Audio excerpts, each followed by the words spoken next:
Now, that was without a doubt the lowest point in my entire life. Not even my own friends, not even my own family, nobody knew about that debt. I was thousands of pounds worth of debt.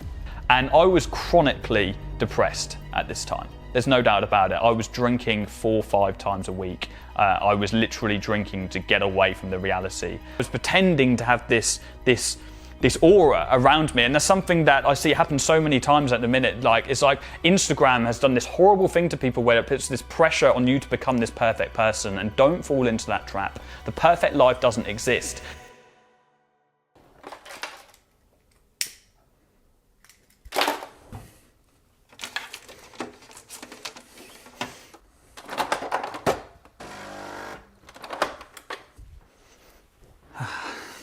I know.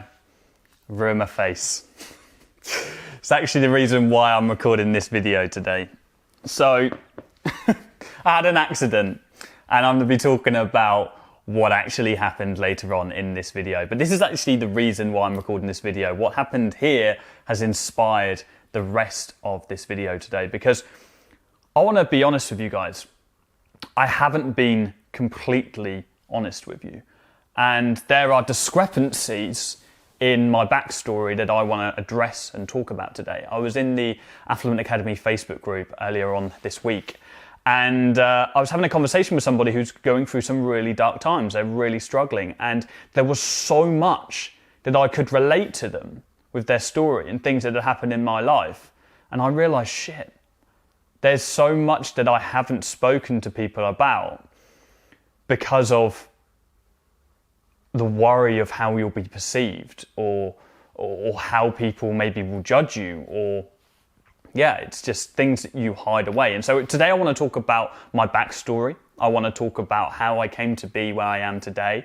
I want to talk about some highs and some lows in my story, lows that I've never even told my own parents before. People literally do not know, things that I've hidden away from pure pride.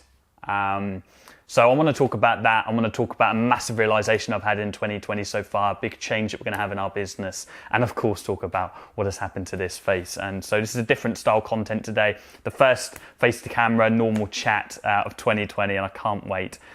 So yeah, let's get straight into this. First of all, though, if you're watching this, make sure you smash that like button for me. It always helps out with the YouTube algorithm. So cool. So I am from a normal family. They live 20 minutes down the road from here, a place called Cantley. It's a small village, there's no shops, not a rich nor a poor family. I had everything I needed as a child, but not everything that I wanted. I never got pocket money, and so from a young age, my dad taught me, if you want something, son, you have to go and get it, right? You want sweets, you want clothes, you want new, like, not just normal clothes, okay? I didn't just wear the same t-shirt, but if I wanted something more than the norm, then I had to go get it myself. And so from the age of 10 years old, I learned that I needed to value money. And so I think it was 10 or 11 years old, I got a paper round in my local village. I would hand out papers every morning to all the houses around my house, and I'd wake up at 5 a.m. and I would do that before school, and I'd only get £10 per week for doing this, or $10 per week. So that was great at that age. Like, that gave me the money to go out and play on the bikes with my kids. I was always playing out on the bikes. I'd bike to other villages, go to the shop, buy an ice cream, buy some sweets, whatever made you happy back then. Then as soon as I could, I worked my way through jobs. I got myself into catering, and so I started making sandwiches at 14 years old in the pub. I actually got sacked from that job. Right now, no one knows this. I got sacked from that job because I got caught stealing a J2O.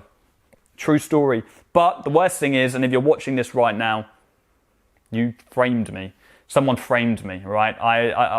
My colleague at the time, who was a lot older than me, stole a J2O, handed it to me. I took the brunt for it. So, yeah, fun times. Then worked my way up through. I was a pot wash. I was a fryer. I was like half a sous chef at one point. And this is throughout school. And I got myself into working into clothes. I had an interest of clothes. But during this time, like before that, I was like into Pokemon cards and Yu-Gi-Oh cards. Like as a kid, that was the phase, right? And we had Beyblades and things like that. That was the generation that I was in. And so I was always into art and craft and drama and things like that. I was always like a hands-on guy. I was never educational, like academic person, right? I was always that kid at school that they'd say, like, if Jordan just paid more attention, he'd do so much better, right? So I was always hands-on. I was like doing drawings. And so I would actually draw Yu-Gi-Oh! And Pokemon cards and sell them. I'd spend all night drawing them, sell them for £1 or £2 on my school bus or to people in school. And I used to get requests, like they'd be like, Jordan, can you draw me Blue Eyes White Dragon? And I'd actually just draw the thing all night for like £1 or £2 because I had that interest. And so I worked my way up jobs. I worked at JD at one point. I got sacked from that job as well. I've been sacked 3 times. I'm an employee's nightmare. That time though, I got sacked for unfair dismissal. It was something so silly. They had coat hangers, and in their changing rooms, you mainly give somebody, when these days you give somebody a number to say how many clothes they've got. Well, in JD back then, you had to count the coat hangers. And so it was a busy Saturday. I forgot to count some coat hangers. I got the sack on the spot. We managed to sue them, and I got a year's worth of wages from them at like 16, 17 years old. So that was pretty good. So, JD. So that was that. And then when I went to college, studied like an arty subject. I was studying graphics, 3D design, and I started getting into fashion. I really like fashion. So I launched a clothing brand. I started a clothing brand called Acquire Clothing. You can search on Facebook. It's actually still all up there. You can see the old pictures of me pretending to be a model. And it was like acquire a tee, acquire a hoodie. And it was a Shopify store. Before Shopify was even a thing, I was on there. And I never had a marketing budget, so I never was able to get it beyond the immediate vicinity of my friends. And so it never really hit off. I lost quite a lot of money on it, just by, well, only a couple of £100, but it was the money I was investing, or actually probably more like £1,000, the money I was investing that I was saving up from like my weekend jobs that I was working at. I was working at a restaurant and I was working in a clothing store as well at the same time. And so that failed, and that was a shame. I really, really enjoyed doing that clothing brand, and I learned a lot from it, but that failed, and I said to myself, okay, Jordan, what do you do? What do you move into now? I had no clue what I wanted to do. I did not have a profession in mind, right? I had no clue. I was not academic. I didn't get on with authority. But the pressure in the Western world is to go to university. It's what everybody says you need to do. Go to university. Go to university. It's what my parents would say, like, go to get a degree. That's what successful people do. And so I spoke to my dad one evening, I had a conversation with him, and I was like, okay, Dad, what do I study? And he said, go study architecture, which is drawing buildings, designing buildings. And so I thought that sounds interesting. He said, they make a ton of money, Jordan. They make like $100,000 a year. Sold. I'm there, all over it. Went to university. 2 years in, my lecturer told me, Jordan, did you know that you have to study 7 years to be a fully qualified architect? And I was like, what? Like, what? And then your average salary as a starter nowadays is 25,000. Because the thing is, nowadays we've got computers. Architecture, like, you don't need an architect to hand-drawn things anymore. It's all on computer, like a builder can do it. £25,000 a year base salary after 7 years of training. I was like, screw that. Right? And I lost out of love overnight. And I was a typical guy at uni. I used to go out all the time. I was drinking a lot back then, just socializing, just being like this social bee. I'm like naturally, I would say back then I was an introverted person. I still would say a naturally introverted person, but I'm an extrovert on the outside. I like to feel the energy of other. It's hard to explain. I like to feel the energy of other people and be around people, but I'm actually naturally, I would say, quite introverted. And so I enjoyed that transition from introvert to extrovert in university, and so I used to go out so much, and I started handing out flyers. I got a flyering job, and then I worked my way up to actually managing these nightclub events in my local city. And it just so happened that the guy I was working with was managing events in London and in Norwich. We would take all the money off the bar. They would take the money. The clubs would take the money off the club. We would take the money off the door, and the clubs would take the money off the bar. But I was doing all this work for somebody else, and they were never doing anything. And so I actually pulled the rug from underneath them in their own business. And I went to the nightclub owners and said, hey, look, if you want me to continue doing what I'm doing, you have to sack him off or I'm going. And so I actually managed to take this guy's business from underneath him. It felt like the most badass thing I'd ever did back then. Albeit I was very amateur in business, and now I look back on it, that was a really bad thing of me to have done. But it felt right at the time. I was frustrated. And so I took this guy's business and I had this nightclub business. But the problem was I was so engrossed and obsessed with this because I had this new sense of authority. You got to think, like, in the nightclub industry, when you're letting people into clubs, right, and everybody's trying to get in VIP and you're the only one who's got the power to do that, right, you're in this bubble and you feel like this mini celebrity in your city. And so I was obsessed with it. I caught onto it and I was like, wow, like, this is some new attention I'm never getting before. I completely stopped going to university. And in January of 2016, January 2014, that would have been, I got a letter from my university saying I'd been removed from my course. Now, that was without a doubt the lowest point in my entire life. I was £35,000 worth of university debt, no degree. To make it worse, the nightclub's business was failing because in January, nobody's got any money because of New Year's and Christmas. And so the nightclub events business was failing. I had a rent which was way too expensive. My main source of income had gone because I was getting student finance. And I was still trying to portray this Instagram perfect bubble lifestyle of Mr. Norwich, of this nightclubs guy. And so I got payday loans. And this is something that I've never told anybody. I got payday loans every single week because I'd maxed out my credit card already. And I got myself in thousands of pounds worth of debt during that time. A lot of debt. And I was chronically depressed at this time. There's no doubt about it. I was drinking 4 or 5 times a week. I was literally drinking to get away from the reality. I was just getting myself out of it. But I was still pretending to be this guy. And I was pretending to have this aura around me. And that's something that I see happen so many times at the minute. Like, it's like Instagram has done this horrible thing to people where it puts this pressure on you to become this perfect person, and don't fall into that trap. The perfect life doesn't exist, and don't chase that. It's just not, you're just never going to be happy doing that. And that was an extremely low point in my life. And I knew that, shit, if you carry on going this way, Jordan, you have no way of getting out of it. And nobody knew. I had so much pride that I never ever told anybody about them loans and about the debt. Not even my own mum. Not even my own friends, not even my own family. Nobody knew about that debt. I was thousands of pounds worth of debt. And I knew I had to get out. And so I thought, how can I earn as much money as I possibly can quickly? And I jumped into corporate sales. I was absolutely terrified. I can't even explain to you how scared I was to make my first cold call. I walked to the corner of the room, I was shaking, like physically shaking, and I was so scared to make that first call. But I knew that I had no way of getting out of my position. I was in so much debt that the only way I could get out of that was by forcing myself to get better at sales. And so every day I'd come in and I'd get rejection and I'd get rejection and I'd get rejection. I'd be told no and no and no. And I'd fail and I'd stammer over my words and I'd sound like a robot. And I'd have my mentors at the time laughing like, this guy's useless. And then on my 5th month of being within that company, I hit top 3 salesperson in the entire company. I made more commission in that month than some people made in the entire year. Because I knew that I had no way of getting out of that position without pushing straight through that goddamn wall. And so I was backed into a corner and I knew I had to get myself out of it. And so I did. And I really pulled myself out of an extremely, extremely dark time in my life. And that was horrible. But this problem is I always say I've got this curse of 12 months, the Jordan Platten curse of 12 months. I still have it to this day. Every 12 months I get itchy feet. I have to do something new. I have to buy something new. I have to move on to a new business. I have to get a new idea. I have this compulsive obsession with progression.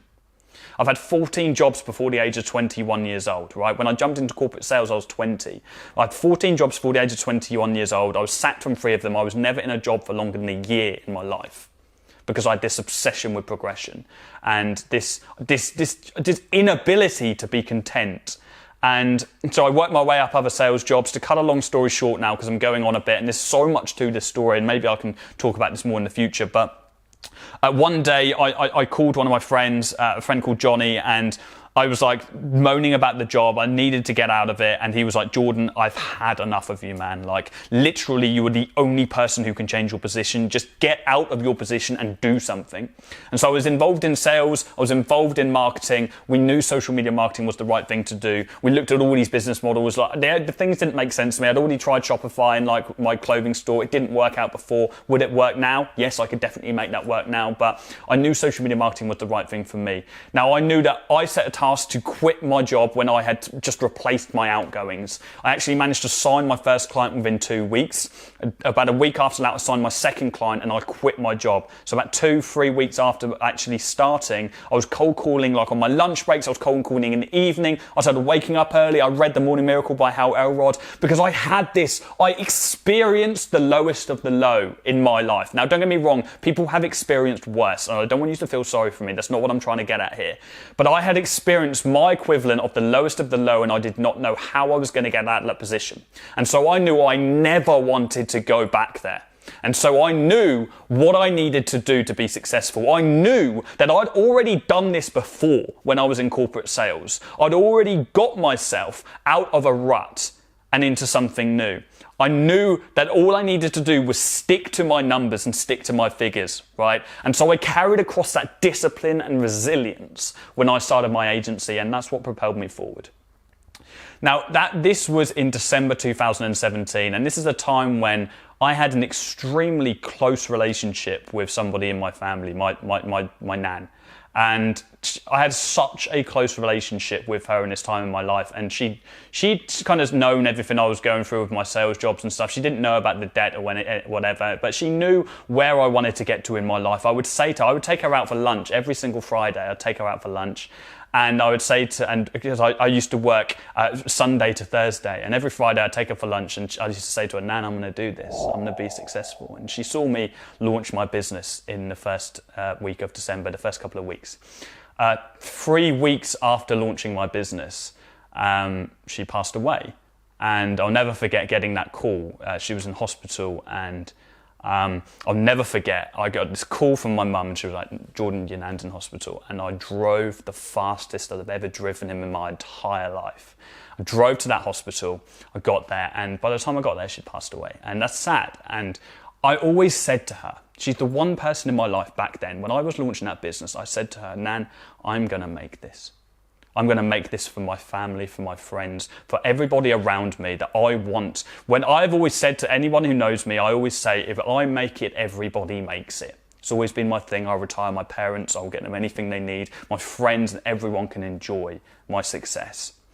And I always said that to her. And that pushed me forward. That ignited so much fire inside me when I first launched my business in that first month that I scaled up so quickly.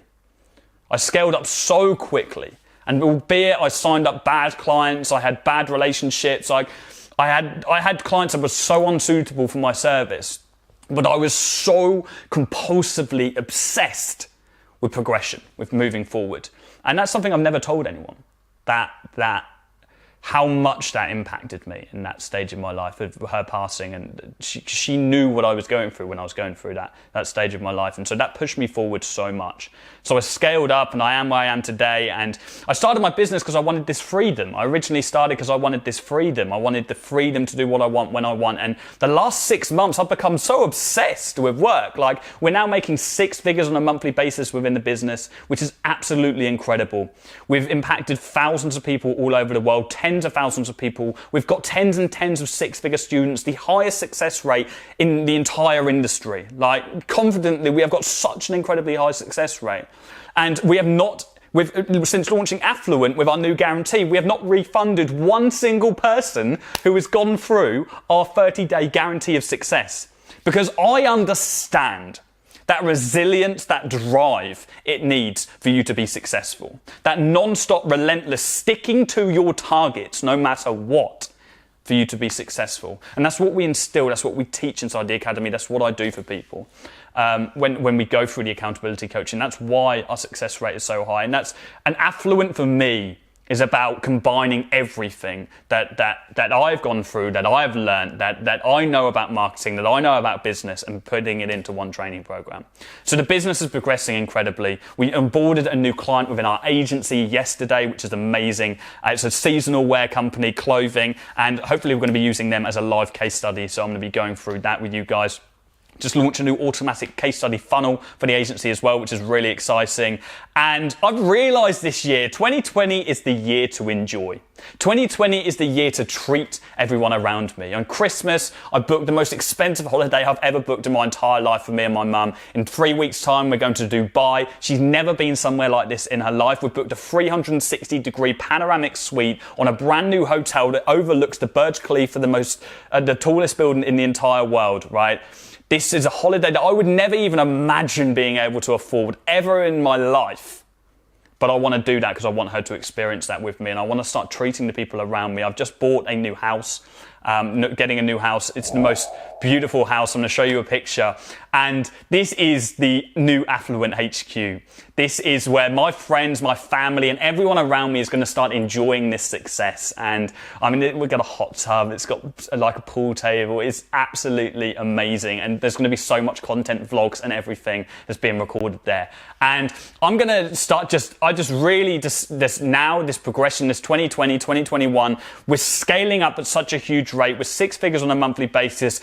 We're on the track to 7 figures on a monthly basis. That's the goal now. We're going to carry on progressing, and it's time to enjoy. It's time to enjoy the journey. It's time to, well, not enjoy the journey. I've always enjoyed the journey in my business, but it's time to start reaping the rewards. Loads of people who watch my content will know that I'm not a materialistic guy in the sense that I don't buy loads of watches. I don't buy loads of really expensive clothes. Yes, I've got a nice car and a nice apartment, but I don't spend a lot of money. I'm a cash hoarder. It's what I always say to people. I reinvest a lot of money. But this house is symbolic to a new direction, and I'm really looking forward to really enjoying the rewards of the fruits of my labor over the last 2.5 years. It's going to be absolutely incredible, and I'm going to do a house tour, an MTV style house tour. We're going to do masterminds, which you guys will be invited to. There's going to be so much coming. In spring, we've got a new Affluent Awards evening, which is coming up. Oh shit, I didn't even tell you what happened to my face. I came off my electric skateboard. I fell off my electric skateboard last weekend. Literally at 30 miles an hour. And I fell flat onto my face. I had stitches in my nose, my lip, and my chin. I got the stitches taken out yesterday. I was with Joe, my director. He spent the whole weekend with me. Thank you, Joe, if you're watching this. I couldn't even eat for like 3 days. And so that was horrible. But what I learned from that, and this is the reason why I've recorded this video, what I learned from that is, Jordan, you don't need to run before you can walk. You can't just jump onto this board and pretend you're Tony Hawk. And this is what I see so many people do in business. And this is why I've told you about my failures and my struggles, because I'm hardened, I'm seasoned. I've gone through failures, I've gone through dark times. And so I know what it takes to be successful. But so many people who jump into online business don't have that. They haven't gone through the struggles. They haven't had the failures, the rejections, and the no's yet to know that they need to carry on, right? And that's okay. That's absolutely okay. But falling flat onto your face is a really dangerous thing. Because if you don't have that resilience, if you don't know about failure, then you might be put off getting back on that board forever. If you have failure in your first social media marketing meeting, you might be put off doing social media marketing ever again. Now, someone like me who's got the resilience to failure, they know what it's like, right? I'm going to get straight back on that goddamn board, and I will be Tony Hawk in a couple of months. Because I know that once you fall on your face, you've got to get back onto it. And so I wanted to make this video because I wanted you guys to really see that you're going to go through failures in your life. You're going to go through hard times. But trust me, no matter how long it takes, you will get there if you put your mind to it. You will have everything you have ever dreamed of having, for your friends, for your family, whatever that means for your future family. For me, my why is my future family. It's building this life for my friends, my family, my future family, my children. Building this legacy for my name, which propels me forward. And so if you have that desire, you have this desire for more, you'll watch this video, then just know that you will get there, no matter what you're going through right now. And you're not the only person which has gone through stuff. But trust me, you put your mind to it, you will pull yourself out of those positions and you'll be in just the most incredible position. You can have everything you desire. I'm the happiest now I have ever been in my entire life. And it's so humbling to look back on your story. And I'm sorry for not talking to you guys about my authentic story. I've never lied about my story, but I've hidden truths from you guys based on ego and based on the fact that I didn't want to be vulnerable. And I think it's okay to be vulnerable. And so I hope you've enjoyed this. I hope you've enjoyed this style content. If you want me to make more videos like this, please do let me know. I'm going to actually be doing so many more vlogs in this new house. We're going to be doing a new drive vlog series. I'm going to be driving around in the Porsche, speaking to affluent business owners, not in the Affluent Academy, but affluent in general, successful people with supercars. I'm going to be driving around car-based content with the cars, talking about the business, talking about success. It's going to be really, really great. And so we're going to have loads more vlog style content. So yeah, please do let me know if you enjoyed this video. Smash that like button. And I just want to say I appreciate each and every one of you guys. I hope you've had an incredible start to 2020. Sorry I've been a bit slack on the uploads, but I'm going to be back again next week. And yeah, I will see you all then, guys. Thank you so much.